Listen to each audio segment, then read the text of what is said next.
আসসালামু আলাইকুম। আজ শুক্রবার, মাহে রমজান মাস। একটা কথা না বললে নয়, এই পৃথিবীতে যে যুদ্ধ হচ্ছে বর্তমান, ইরান, ইসরায়েল, আমেরিকা, বিভিন্ন দেশে যুদ্ধ জড়িয়ে পড়েছে। এখন মুসলমানরা কেউ ভালো নাই।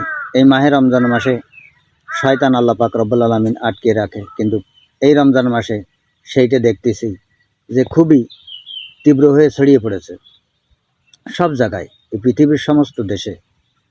তো এই পৃথিবীতে মুসলমানের সংখ্যা হলো আপনার 300 কোটির মতো, আর বাদবাকি 500 কোটি দেখেন অন্য অন্য জাতি। তারাও মানুষ, কিন্তু জাতি খ্রিস্টান, বৌদ্ধ, হিন্দু, ইসরায়েল, বিভিন্ন ধরনের জাতি আছে এই পৃথিবীতে। এই পৃথিবীতে আরও অনেক জাতি আছে। এই মানুষ, আমরাও মানুষ, তারাও মানুষ, কিন্তু তাদের ধর্ম আলাদা, আমাদের ধর্ম আলাদা। এই মুসলমান 300 কোটির মতো। তো আসলে আমরা কিন্তু কেউ ঐক্যবদ্ধ না। অন্য ধর্মাবলম্বীদের দেখেন, তারা ঐক্যবদ্ধ আছে, তাদের উপরে কোনো চাপ নেই, গামজাম নেই, ফ্যাসাদ নেই, কোনো কিছু নেই, কিন্তু পড়ে এই মুসলমানদের উপরে নির্যাতন চলছে। তো আমি বলবো, পৃথিবীর যত মুসলমান আছে ঐক্যবদ্ধ হতে।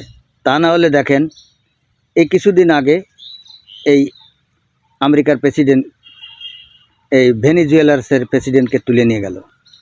এইভাবে দেখেন, আমি ছোটোবেলা থেকে দেখে আসছি সাদ্দামকে মারতে, নাদেনকে মারতে, কাসেম সুলাইমানিকে মারতে, হাসান রুহানিকে মারতে, এই ধরনের বিভিন্ন নেতা মুসলমানদের উপর অত্যাচার, হামলা হয়ে আসতেছে।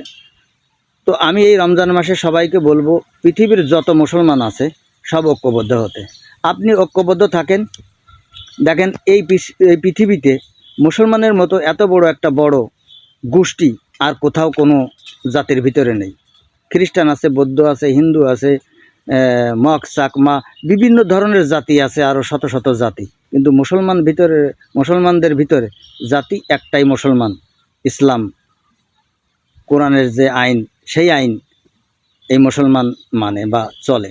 কিন্তু আজ দেখেন, আমরা খালি এই টাকার কারণে, ইমান বিক্রি করে দেওয়ার কারণে, আমাদের নফস বিক্রি করে দেওয়ার কারণে আমরা কিন্তু প্রতিহত হচ্ছি। প্রত্যেকটা জায়গায় এই মুসলমান মার খাচ্ছে। তো আমরা মার খাওয়া থেকে বিরত থাকবো, ঐক্যবদ্ধ থাকবো, আমরা সবাই ইসলামের পথে থাকবো, কোরআন যেটা বলে এইটে শোনার চেষ্টা করব। তো সবাই ভালো থাকবেন, সুস্থ থাকবেন। আল্লাহ হাফেজ, আবারও দেখা হবে।